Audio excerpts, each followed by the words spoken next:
All right, Dalton, our number 2 edge defender in college football is a guy who's transferring from Purdue to Texas A&M, and that is Nic Scourton, man, who is a powerful, powerful player, productive pass rusher, productive run defender, and a nasty spin move as well, man.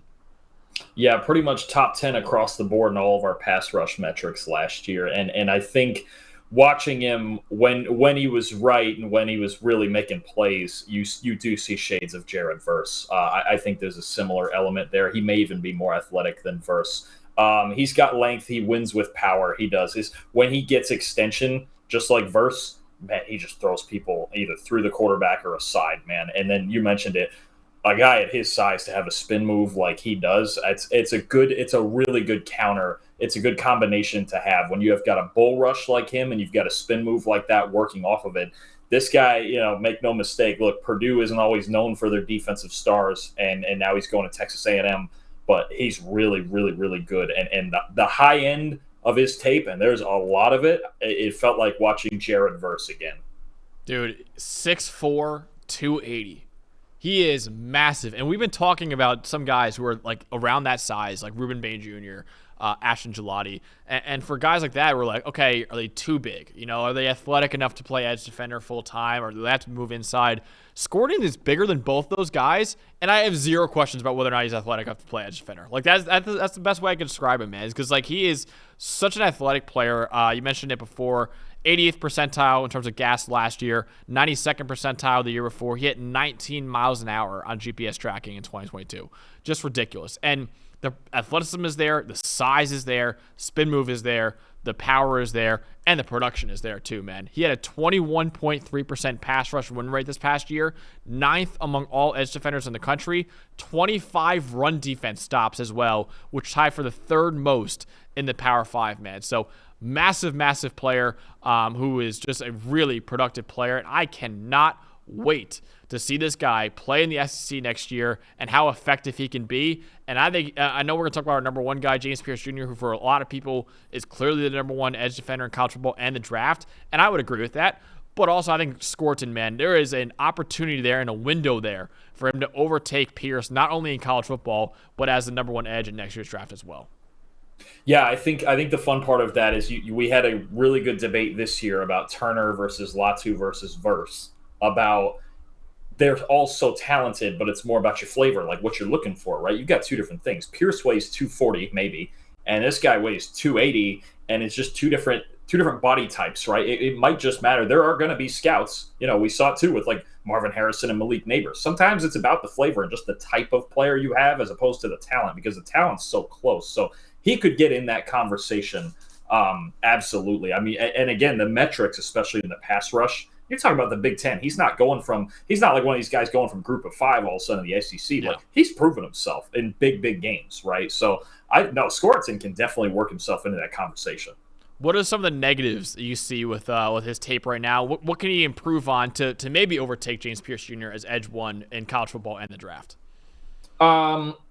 Two things. One of them's quick, like 12 missed tackles last year, which was the 11th most in the country among edges. So it could be a little bit better tackling. This is a funny one. So I want to credit Josh Davis on Twitter, because I saw him put up a chart about Princely Uman playing too many coverage snaps. And it got me looking at some other guys. And Scourton actually played 131 coverage snaps last year. Wow. 10th most in the FBS, right? And Purdue, I believe, was second in the Power 5 using edge players in coverage, okay? Like just the sheer amount. But he only had a 57 coverage grade. Like, he wasn't particularly good at it, right? Certain guys are good at it, really freaking athletic. Like Dallas Turner had, I think, an 81 coverage grade last year. So it's like, okay, if he can do it, you can use it as a changeup. But there's really no reason for Scourton to have a top 10 rate of being used in coverage when he's maybe the second, maybe even the best pass rusher in the country by the end of the year. So A&M does it less than Purdue does. I would expect them to use him in much less of that role, because especially at his size, it's just not his role. Like, let's just let him go. Let him pin his ears back. Like, there is not really a reason he should be in coverage very much. But no, I think the other thing, as far as now when we get into the pass rush and run D and all of the stuff he actually should be doing, just use that extension more often. Like, I think playing like Jared Verse was a very violent player.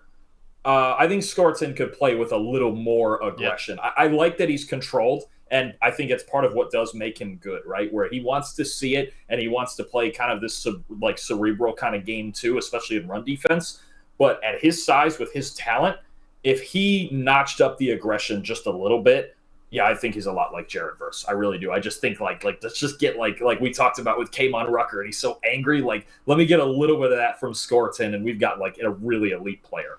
Dude, that was the thing with Jared Verse too, is that his game was almost exclusively based off violence and how big and strong he was. Scourton is a little bit of like a Dion Walker in a sense, where it's like I see more. Like there's more you could tap into, and you're playing with maybe a little bit too much finesse, maybe there's too many spin moves you're breaking out there, or like Dion Walker was doing at D tackle for Kentucky. It's like, oh, dude, you're that big and you're that strong. I know you're that strong. Just play with it a little bit more. That's another thing I noticed with Nic Scourton as well.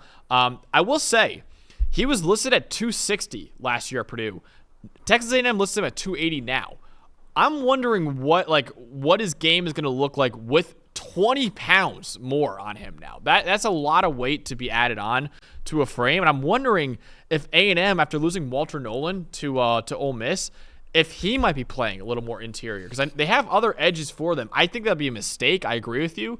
But I'm a little curious to see, because that is a lot of weight to be adding in one offseason, Dalton. And I don't know. I'm a little curious to see if we see more of Scourton interior for A&M this year, or if he'll just be a even bigger edge defender. I don't know. That was another thing I kind of noticed with him. I was like, that's a lot of weight to be putting on in one offseason. Maybe, again, 260 is what he was listed at coming into the year. Of course, as the year goes on, you add on weight, so maybe he played bigger than 260 last year. But I don't know. Being listed at 260 last year and 280 now, that's I don't know. It was a little intriguing to me to see that.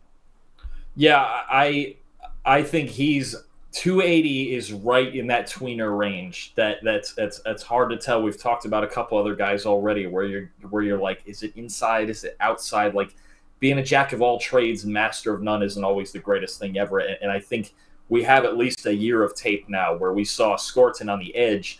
He has a combination of power and finesse. Yeah. If you start leaning one way or the other, you might take away the balance that actually makes him great. So I'm with you. That's something to monitor. And look, Mike Elko's a great defensive coach. Right. So he's always got a plan. He's got different types of guys that he's won with before, especially building a defense at Duke, which is really hard to do. So that is something to watch for. I agree with that. But as he was last year, he can do just about everything. You just got to turn it up a notch. Exactly. Yeah, and I think that's what makes him different from Jared Verse. I don't think Verse had really a finesse element to his game. Scourton definitely has that, man. So he could even be better than Jared Verse, and why he's our number 2 player at edge in the country and could be a top 10 to 15 pick in the 2025 NFL draft. So learn the name, Nic Scourton, going from Purdue to Texas A&M this upcoming season.